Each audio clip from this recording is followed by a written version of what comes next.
찌는 듯한 무더위를 날려버릴 시원한 여름. AM 1650 라디오 서울과 함께하세요. 메디칼 수혜자들이 관계 당국과 전화통화 연결이 어려운 것으로 나타나 개선 노력이 필요하다는 지적입니다.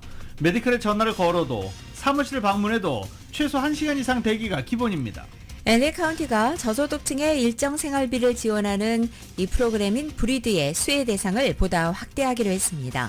LA 메트로 엑스포지션 파크와 버몬트역에서 또 칼부림 사건이 발생했습니다. 용의자 수색 중입니다. 부촌으로 알려져 있는 엔시노 지역에 주거 침입 절도가 잇따르자 지역 주민들이 결국 사설 경비원을 고용하거나 총기를 구입하는 사례가 크게 늘어났습니다. 최근 캥거루족, 성인 자녀가 부모와 함께하는 경우가 크게 늘어난 가운데 부모들은 이를 반김과 동시에 불안감을 느끼는 것으로 나타났습니다. 뉴저지에서 20대 한인 녀석이 경찰에 쏜 총에 맞아 숨졌습니다. 유족은 경찰의 과잉 대응이라면서 진상조사를 촉구하고 있습니다. 미국 대선이 석 달 앞으로 다가온 가운데 카말라 해리스 부통령과 트럼프 전 대통령의 첫 TV 대선 후보 토론이 9월 10일로 확정됐습니다. 이 첫 TV 토론은 ABC 뉴스 주관으로 열립니다. 토론 개최 장소는 이번 대선의 최대 승부처 가운데 하나인 경합주 펜실베니아주 필라델피아가 될 것으로 예상됩니다. 해리스 부통령이 전국 여론조사에서 트럼프 전 대통령을 5%포인트 차이로 앞선 것으로 나타났습니다. 미국의 실업률 상승에 따른 침체 우려 등으로 최근에 세계 금융시장이 요동을 친 가운데 연준이 이 경제를 연착륙시킬 수 있을지 주목받고 있습니다.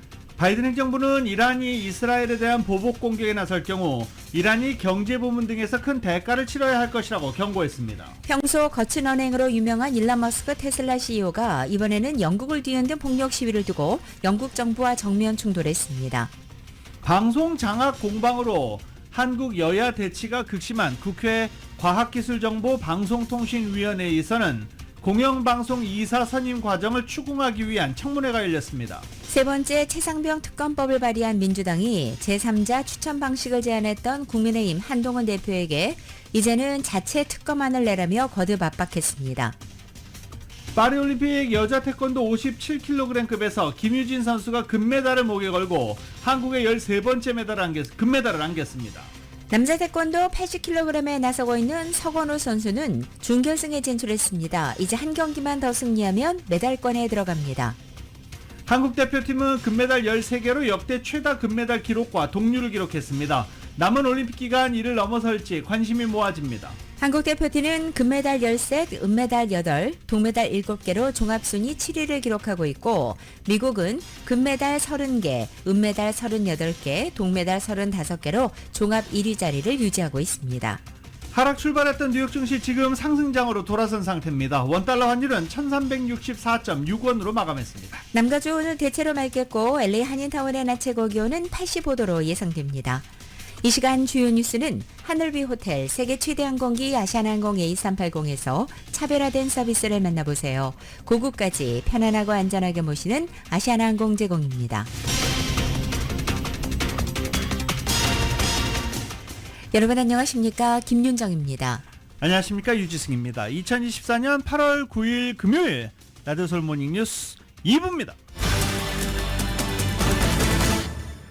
자, 요새 절도 사건 크게 늘었다라고 계속 보도해드리고 있죠. 특히 이 부촌인 엔시노 지역의 절도 사건이 크게 늘어서 지금 엔시노 주민들의 반발이 크다라고도 말씀드렸습니다.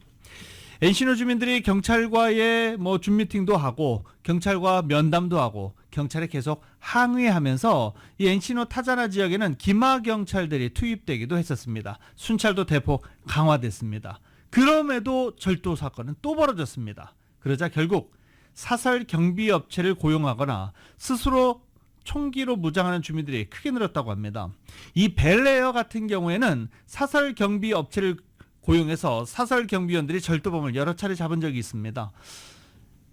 경찰을 믿지 못하는 주민들이 이렇게 나서고 있습니다. 그런데 돈이 없는 동네는 그럼 어떻게 해야 되나요? 정윤호 기자가 보도합니다. 최근 들어서 샌프란도밸리의 부촌인 엔시노 지역에서 집중적으로 주거 침입 강절도 행각이 잇따르면서 이 지역 주민들의 불안감이 증폭되고 있습니다. 지난 한 달 동안에만 엔시노 지역에서 약 10건의 주거 침입 강절도 행각이 발생했는데 절도범들이 집안에 침입할 당시 집주인이 집안에 있는 경우도 있었기 때문에 재산 피해를 넘어 인명 피해가 발생할 수 있다는 점 때문에 커뮤니티에 긴장감이 감돌고 있다고 LA타임즈가 보도했습니다. 최근 엔시노 지역 주민들이 동네를 산책하거나 이웃들과 단체로 소셜미디어 상에서 주고받는 대화는 온통 주거침입 강절도가 주제입니다. 주거침입 피해가 이어지고 있지만 이제까지 용의자가 체포된 적이 없어 경찰에 의존할 수 없다는 공감대가 지역 주민들 사이에 팽배해지면서 주민들이 커뮤니티 차원의 방범단을 조직하거나 아예 개인적으로 무장한 경비원을 고용해 집 주변 순찰을 맡기는 주민들도 생기고 있습니다. 동네의 사서 경비업체를 고용해 홈오너들이 관련 비용을 나눠서 부담하자는 아이디어도 나오고 있습니다. 일부 주민들은 총기를 구입해 스스로 무장을 하겠다는 입장입니다.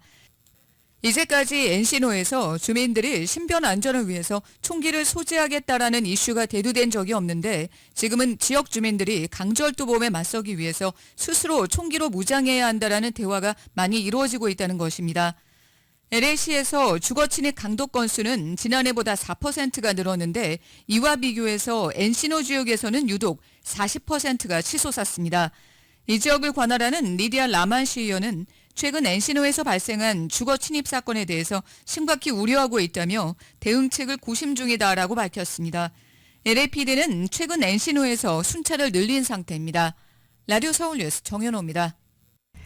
캘리포니아의 메디칼 수혜자들이 메디칼 커버리지와 관련해 관계 당국과 전화를 연결하기 위해서 대기 시간만 1시간이 소요되거나 또 제대로 연결조차 되지 않는 경우가 허다한 것으로 나타났습니다. 정부 당국의 개선 노력이 절실하다는 지적입니다. 이은 기자가 전해드립니다. 가주의 메디칼 수혜자들이 메디케이드 당국과 통화를 하기 위한 대기 시간이 너무 길어 수혜자들이 어려움을 겪고 있는 것으로 나타났다고 LA타임즈가 보도했습니다.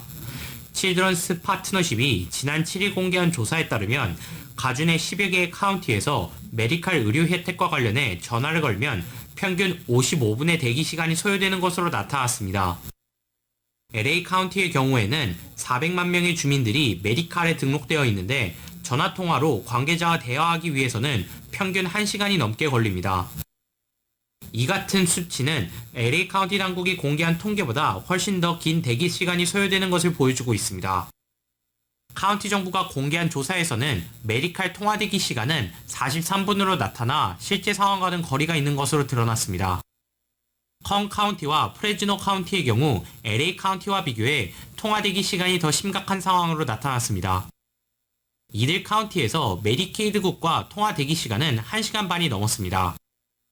남가주 법률업계에서는 저소득층 주민들 입장에서 직장에서 쉬는 시간을 10분 활용해 메디케이드 당국에 전화를 거는 경우가 많은데 1시간 이상의 대기 시간이 필요하다는 사실은 이들의 업무에 지장을 주고 결국 직장에서 해고될 위기에 처할 수 있다고 지적했습니다. 심지어는 전화를 건 메디칼 수혜자들 통화 대기로 연결해 놓지 않고 통화량이 너무 많다는 이유로 아예 전화를 끊어버리는 경우도 많습니다. 이런 경우는 5번 중 1번꼴로 발생합니다. 심지어 메디칼 직원들은 통화 대기 시간을 기다리지 못해 음성 메시지를 남기는 메디칼 수혜자들의 리턴콜마저 성실히 응해주지 않은 것으로 드러났습니다. 9개의 카운티들에서 38개의 리턴콜을 요청하는 음성 메시지들이 있는데 6개만 리턴콜이 돌아갔습니다. 갑자기 전화가 끊어버리는 경우를 비롯해 메디칼 수혜자들이 제대로 된 답변을 못 듣는 경우가 허다합니다. 칠드런스 파트너십 측은 메디칼 측이 최소한의 명확한 기준을 세워 콜센터를 운영해야 된다고 주장했습니다. 라디오 서울 뉴스 이은입니다. 대학을 졸업하고 독립해서 직장을 다니는 자녀가 부모와 같이 살겠다고 집에 들어온다. 만약에 부모님 되신 입장이라면 어떻게 하시겠습니까? 반갑죠? 좋겠죠? 한 일주일? 야, 너 이제 안 나가냐? 이렇게 얘기하시는 분들도 계실 겁니다.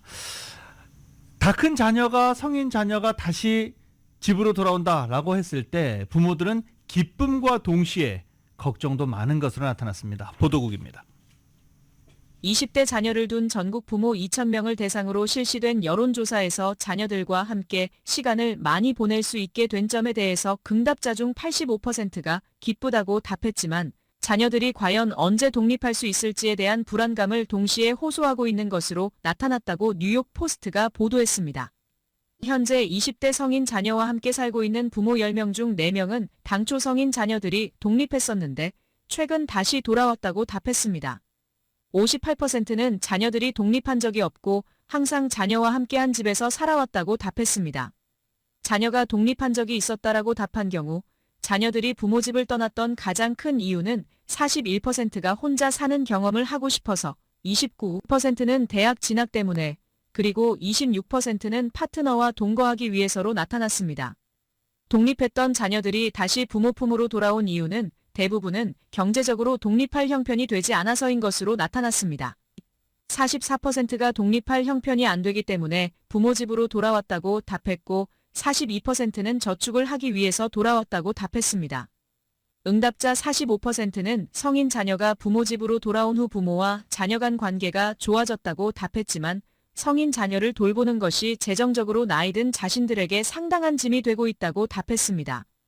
응답자 중 29%가 부모와 함께 살고 있는 성인 자녀가 가계에 재정적으로 기여하지 않고 있다고 답했습니다.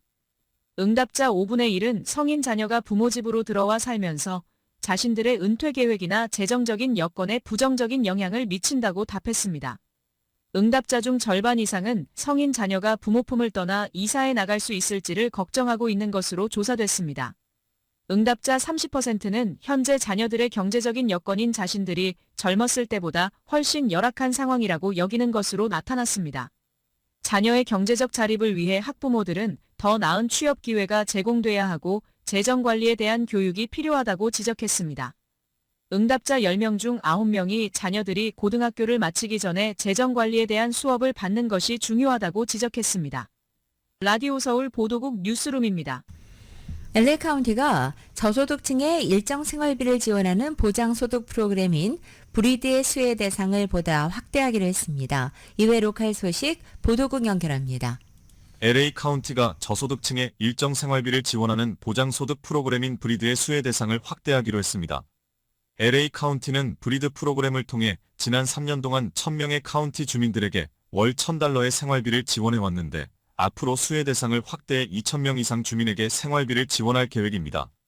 LA 카운티 홀리 미첼 슈퍼바이저는 브리드 프로그램이 저소득층 주민들에게 조건 없는 생활비를 지원하자는 취지로 시작돼 시행되는 동안 저소득층 주민들이 렌트비와 양육비의 도움을 받으면서 저축을 할 수 있는 형편이 되는 긍정적인 효과를 가져왔다며 앞으로 브리드 프로그램 수혜층을 확장해 포스터홈에서 나와 사회로 독립한 후 경제적으로 취약한 단계에 있는 젊은이들이 더 많이 혜택을 받을 수 있도록 할 계획이라고 밝혔습니다. 지난 6일 슈퍼바이저 위원회에서 브리드 프로그램 확장안이 채택된 데 따라 앞으로 LA 카운티 내 18세에서 21세 사이의 위탁 청소년 2,000명에게 최대 18개월 동안 월 $500 혹은 분기별 수당 $1,500를 제공하게 됩니다. 수혜 자격이 되는 청소년들에게는 아동과 가족서비스부 사회복지사가 통보할 예정입니다. 브리드 프로그램의 초기 데이터에 따르면 정부 지원으로 마련되는 추가 수입은 주로 식품, 식료품과 가정용품 구매에 사용돼 수혜층의 경제적 스트레스가 감소한 것으로 나타났습니다. LA 메트로 지하철역에서 8일 낮 칼부림이 발생했습니다. 8일 낮 12시 15분경 엑스포지션 블루바드와 버몬트 애비뉴의 지하철역에서 한 명이 흉기에 찔렸습니다. 출동한 경관은 여러 차례 칼에 찔린 피해자를 구급차를 요청했지만 피해자는 치료를 거부하고 현장을 떠났습니다. 최근 LA 메트로 지하철과 버스, 정류장 등에서 칼부림이나 폭력 사건이 잇따라 대중교통 이용자들을 불안에 떨게 만들고 있지만 대중교통시설 안전 문제는 개선되지 않고 있는 상황입니다. 라디오 서울 보도국 뉴스룸입니다. LA 통합교육부의 캠퍼스에서 학생들이 스마트폰 사용을 전면 금지하는 규정이 빠르면 내년 1월부터 시행될 예정입니다. LA 통합교육부 교육위원회는 학생들을 휴대폰과 소셜미디어 유해성으로부터 보호하기 위한 목적으로 스마트폰 사용을 전면 금지하는 안건을 표결에 붙여 지난 6월에 통과시킨 바 있습니다. 일부 학교 행정 관계자들은 현실적으로 휴대폰 금지 조치를 시행하기 어려울 것이라 믿고 있으며 학생들도 안전을 위해서, 학부모들도 자녀들의 안전을 위해서 휴대폰 갖기를 원하고 있어서 시행까지는 적지 않은 난항이 예상되는데 일단은 내년부터 시행될 예정입니다. 몇 달 전 이곳 LA에서 정신질환을 앓던 한인이 경찰의 총격 대응으로 숨지면서 한인 사회가 들썩였습니다. 그런데 뉴저지에서도 이와 비슷한 일이 발생했습니다. 20대 한인 여성이 경찰의 쏜 총에 맞아 숨진 것입니다. 유족 측은 과잉 대응이라면서 진상조사를 촉구하고 있습니다. YTN의 보도입니다. 한인들이 많이 사는 뉴저지주에서 20대 한인 여성 빅토리아 이 씨가 경찰이 쏜 총에 맞아 숨졌습니다. 현지 언론과 검찰은 지난달 28일 새벽 이 씨의 조울증 증세가 심해져 가족들이 구급차를 요청했다고 밝혔습니다. 9.11 규정에 따라 당시 현장에 경찰도 동행했습니다. 뉴저지주 검찰은 문을 두드려도 반응을 보이지 않았고 이 씨가 칼을 들고 있어 발포한 것이라고 설명했습니다. 하지만 유족 측의 주장은 다릅니다. 구급차 대신 경찰이 출동한다는 말에 이 씨가 이송을 거부하면서 소형 접이식 칼을 손에 쥐었다며 문이 열릴 당시에는 칼이 아니라 물통을 들고 있었다고 설명했습니다. 요청한 구급차는 오지 않고 경찰이 상황 판단도 없이 문을 부수고 총을 발사했다는 것이 유족의 입장입니다. 이런 식의 과잉 대응 논란은 불과 석 달 전에도 있었습니다. LA 한인타운에서 40대 한인이 경찰 총에 맞고 그 자리에서 숨졌습니다.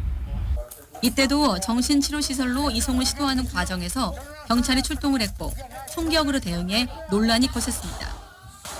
몇 달 만에 비슷한 사건이 발생하자 한인 사회는 물론 아시아계 미국인 사회로 비판의 목소리가 번지고 있습니다. 아시아 태평양계 미국인 단체 뉴저지 지부는 유색인종이 법 집행기관에게 얼마나 취약한지 분명하게 보여주고 있다면서 재발 방지를 강조했습니다. YTN 이광현입니다.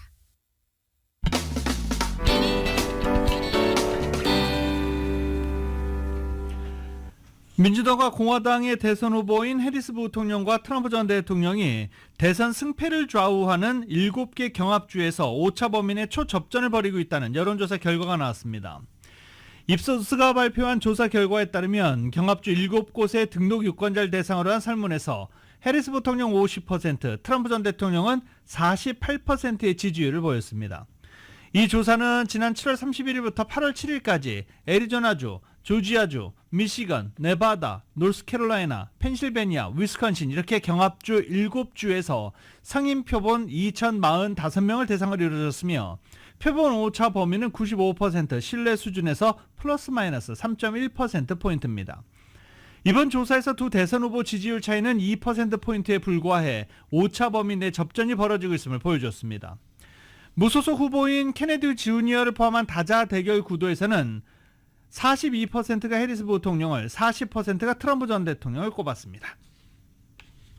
대선이 석 달을 앞으로 다가온 가운데 민주당의 카말라 해리스 부통령과 공화당의 트럼프 전 대통령의 첫 번째 TV 대선 후보 토론이 확정됐습니다. 날짜는 다음 달인 9월 10일입니다. YTN의 보도입니다.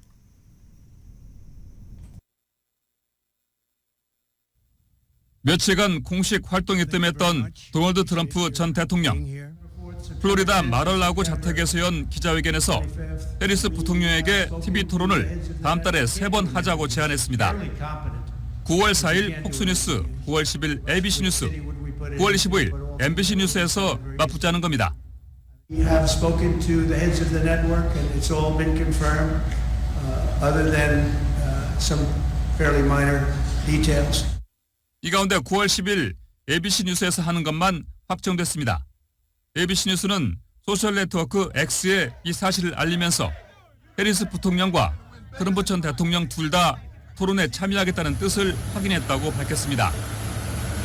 해리스 부통령 측은 폭스뉴스 주간 토론에 참여하지 않겠다는 입장을 시사했고 MBC 뉴스 토론에 대해서는 아직 공식 참여 의향을 밝히지 않은 것으로 전해졌습니다.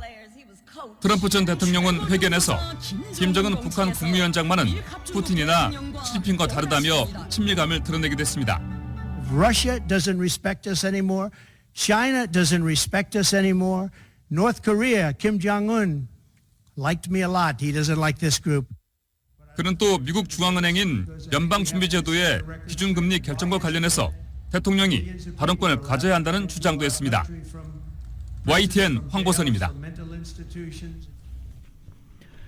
실업률 상승에 따른 경기 침체 우려로 최근 세계 금융시장이 유동을 치는 가운데 중앙은행인 연방준비제도가 인플레이션과 싸움을 무사히 끝내고 경제를 연착륙시킬 수 있을지 주목되고 있습니다. 뉴욕차임즈는 최근 발표된 고용지표로 인해서 구름이 드리운 상황이다라고 평가하기도 했습니다. 경제가 평온하게 식는 것처럼 보이지만 연준이 금리 인하를 너무 오래 기다림으로써 고통스러운 불시착 위험이 커지고 있다라고 말하기도 했습니다. 뉴욕 증시 주가지수 급등락에 더해서 고용 둔화와 소비 부진으로 이어지면서 미국의 성장도 타격을 입을 수 있다는 지적도 제기된 것입니다. 연준 인사들도 최근의 상황이 공포에 빠질 정도는 아니다라는 발언을 하지만 연이어 내놓고 있습니다. 이런 가운데 시장은 9월 회의 이전 나올 경제지표 또는 22일에서 24일 사이 연준의 잭슨홀 경제정책 심포지엄에서 제롬 파월 연준 의장이 어떤 발언을 내놓을지 주시하고 있습니다. 연준 인사들은 최근 발표되는 경제지표에 고무적이라고 평가하면서 경제 상황이 안정적이어서 향후 정책 방향을 평가할 시간적인 여유가 있다고 말했습니다. 특히 오스탄 골스비 시카고 연은 총재는 최근의 증시 급락이나 대통령 선거를 앞둔 시점에서 제기되는 연준에 대한 정치적인 압박 등과 관련해서 연준은 경제지표에만 대응한다라고 일축하기도 했습니다. 어제자 로이터 통신에 따르면 리치먼드 연은의 토머스 바킨 총재는 향후 몇 달간 인플레이션 수치가 양호할 것이며 최근의 디스플레이션, 물가 상승률 둔화 확대는 계속될 것으로 낙관한다고 말했습니다. 바킨 총재는 이날 전미실물경제협회가 개최한 온라인 행사에서 경제 상황이 건전해 지금 경제가 안정적이고 보다 신중한 방식으로 금리 정상화 방향으로 부드럽게 이동 중인지를 파악할 시간이 충분하다고 말했습니다.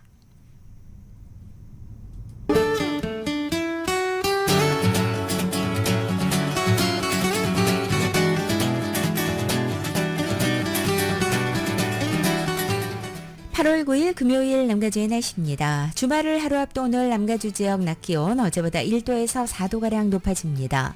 토요일인 내일도 2, 3도가량 더 올라서 일부 지역의 낮 최고 기온은 다시 100도를 웃돌겠습니다.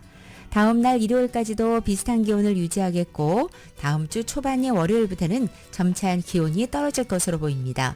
따라서 다음 주 중에는 폭염 소식 없이 평이한 날씨가 기대되고 있습니다.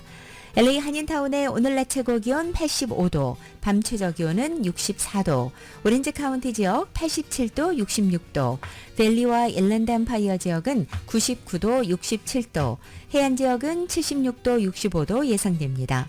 한국 오늘도 무더위 계속됩니다. 곳곳에 소나기도 내리겠고 서울의 오늘 아침 최저 기온이 78도, 낮 최고 기온은 94도 예상됩니다.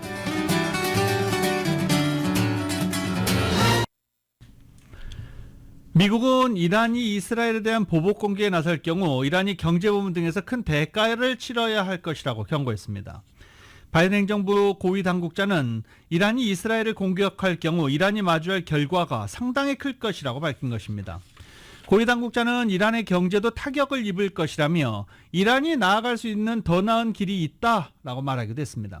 그는 이란이 이스라엘을 상대로 군사공격을 개시할 법적 근거가 없다면서 미국은 모든 만일의 사태에 대비할 것이라고 강조했습니다. 그러면서 바이든 대통령이 로이드 오스틴 국방부 장관과 함께 중동 지역의 미군 배치를 점검했다고 밝혔습니다. 월스트리트저널에 따르면 바이든 행정부는 이란 새 정부와 이란 경제에 파괴적 타격이 있을 것임을 경고하는 메시지를 이란 정부에 직접 그리고 중재자들을 통해서도 전한 것으로 알려졌습니다. 정부 당국자들은 월스트리트저널에 미국은 이란이 이스라엘을 향해 중대한 보복 공격을 할 경우 대규모 확전 위험이 극도로 높아진다는 분명한 메시지를 이란에 보냈다고 소개했습니다. 미국은 또 이란이 이스라엘에 대한 보복 공격에 나설 경우 새로 선출된 마수드 페제스키안 대통령이 이끄는 이란 정부는 경제와 안보에 걸쳐 중대한 위험에 직면할 것이라는 경고 메시지도 전달했다고 소개했습니다. 이는 미국이 이란에 대한 대규모 경제 제재에 나설 수 있다는 경고를 발신했다는 의미로 해석되고 있습니다. 민주당 대통령 후보 카말라 해리스 부통령이 자신의 유세를 방해하는 친팔레스타인 시위대를 향해서 트럼프가 이기길 원하느냐라며 단호한 태도를 보였습니다. 해리스 부통령은 지난 7일 미시간주 디트로이트 근교에서 열린 유세 연설 중에 카말라, 당신은 숨을 수 없다. 우리는 학살을 위해 투표하지 않을 것이라고 외치는 일군의 친팔레스타인 시위대와 마주한 것입니다. 해리스 부통령은 잠시 발언을 멈춘 채 자신은 민주주의를 믿고 모든 사람의 발언권이 중요함을 믿는다고 말한 뒤 그러나 지금은 내가 연설하고 있다고 지적한 것입니다. 그럼에도 불구하고 시위대가 계속 구호를 외치며 해리스 부통령은 당신들 그거 아느냐. 당신들이 트럼프가 이기길 원하면 그렇게 말하라. 그게 아니라면 내가 말하겠다라고 말한 것입니다. 해리스 부통령의 이 같은 단호한 태도에 청중들은 환호하면서 시위대에게 연설 방해를 중단하라고 외치는 등 해리스 부통령에게 힘을 실어준 것입니다. 이와 함께 해리스 부통령은 미시간주 유세 계기에 친팔레스타인 계열의 행동가들과 소통한 자리에서 이스라엘에 대한 무기 수출 금지 문제를 논의하는 데 동의하지 않았다고 AP통신이 해리스 부통령의 참모를 인용해 보도한 것입니다. 친팔레스타인 단체 측은 해리스 부통령이 이스라엘에 대한 무기 수출 금지 논의에 열린 태도를 보였다고 발표했지만 해리스 측이 이것을 사실상 부인한 것입니다. 해리스 부통령의 이러한 태도는 이스라엘과 하마스 전쟁이 10개월 이상 이어지는 상황에서 중동 문제에 대해 미묘한 줄타기를 하는 것으로 해석되고 있습니다. 지난달 발생한 영국의 어린이 댄스 교실 흉기 난동 사건 이후 영국에서 대규모 반이민 폭력 시위가 계속 벌어지고 있습니다. KBS가 현장을 다녀왔습니다. 런던에서 무슬림 인구가 가장 많은 북동부 월섬스토 지역입니다. 지난 7일 극우 시위대가 공격을 예고했던 이민자 지원센터 중 한 곳도 여기에 있습니다. 당시에 긴장감을 보여주듯 거리 곳곳에는 바리케이드가 설치돼 있습니다. 이곳 시각으로 오후 5시 정도밖에 되지 않았는데도 반이민 시위가 기습적으로 벌어질 것에 대비해 상점들 상당수가 이렇게 일찌감치 문을 닫았습니다. 다행히 반이민 폭력 시위는 일어나지 않았고 대신 인종차별에 반대하는 시민들이 대거 거리로 나왔습니다. It was just like a peaceful and quiet. We have a right to stay here and everything. Like it's just normal, like a normal protest. Like. 이민자들은 자신들이 왜 극우 시위대의 표적이 됐는지 이해할 수 없다는 반응입니다.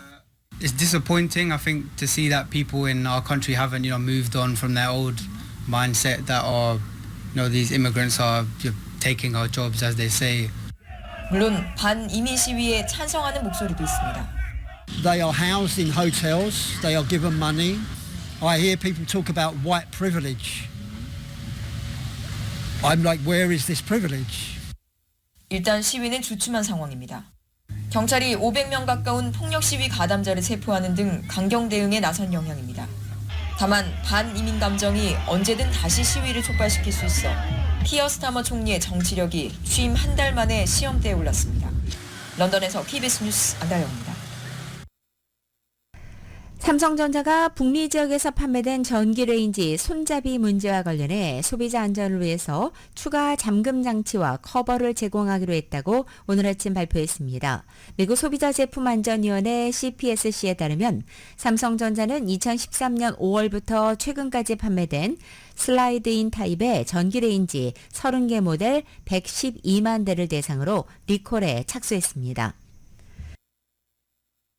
삼성전자는 삼성 전기레인지 손잡이는 업계 표준 규격에 부합하지만 이번 리콜은 삼성이 자발적으로 소비자에게 추가 안전장치인 손잡이 잠금 장치와 커버를 제공하는 것이라고 설명했습니다. CPSC의 홈페이지를 보면 지난 13년간 부주의한 동작이나 반려동물에 의해서 전기레인지 손잡이가 작동되는 사례가 500여 건 접수됐고 이 가운데 일부는 화재로 이어져서 재산 피해나 반려동물 사망까지 이어진 바 있습니다. 접수된 사례 중에 삼성전자 제품 관련 건수는 20% 수준이고 나머지 80%는 다른 브랜드의 제품에서 발생한 사고였습니다. 삼성전자 측은 삼성은 미국 내 1위 가전업체로서 CPSC와 업계가 함께 추진하는 손잡이 규격 개선을 위한 합의에 동참하고 있다고 설명했습니다.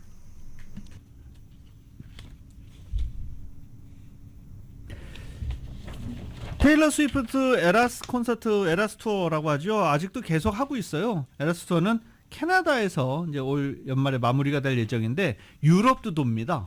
그래서 지난해부터 계속 테일러 스위프트는 공연을 하고 있는데 왜 소파이 스테디움에도 한번 왔다 갔었죠. 엄청난 경제 효과. 그것 때문에 인플레이션이다 뭐 이런 얘기도 나오고 뭐 항공기를 타고 계속 왔다 갔다 하기 때문에 대기 오염의 주범이다. 뭐 테일러 스위프트 안티 팬들은 계속 뭔가를 만들어내고 있는 그런 중입니다. 또 듣다 보면 솔깃해요. 진짠가? 네, 이렇게. 테일러 스위프트가 오스트리아 비엔나에서 공연이 예정돼 있었었는데 테러 계획이 적발됐습니다. 용의자는 인터넷으로 이슬람 극단주의 조직 IS에 충성을 맹세한 10대인데 이교도는 죽여야 된다며 자살 테러를 저지르려 했던 것으로 조사됐습니다. 큰일 날 뻔했습니다. YTN입니다. 지난 5월부터 유럽을 순회하고 있는 테일러 스위프트의 오스트리아 공연이 빈에서 열릴 예정이었습니다. 사흘간의 공연에 매일 6만 5천 명, 공연장 바깥에도 팬 3만 명이 몰릴 것으로 예상됐지만 모두 취소됐습니다. 오스트리아 당국은 공연 관람객들을 겨냥한 테러를 꾸민 혐의로 19세 소년을 체포했습니다. 이 소년은 공연장 앞에서 흉기나 폭발물로 최대한 많은 사람을 죽이려 했다고 진술했습니다. 범행 계획을 세우기 시작한 건 지난달부터 수염도 탈레반 스타일로 길렀는데 인터넷에 IS에 대한 충성 맹세를 올리고 이교도는 죽여도 된다고 하는 등 극단주의에 세뇌된 것으로 나타났습니다. 공범으로 검거된 17세 소년의 집에서도 IS와 알카에다 관련 자료가 나왔습니다.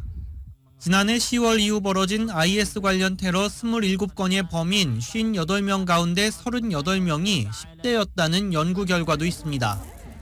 특히 많은 사람이 몰리는 공연장은 테러범의 손쉬운 표적이 되고 있습니다. 주최 측은 공연 취소가 안전을 고려한 최선의 결정이었다고 밝힌 가운데 스위프트의 다음 공연이 열리는 영국 런던시는 만반의 대비를 다짐했습니다. YTN 김도훈입니다.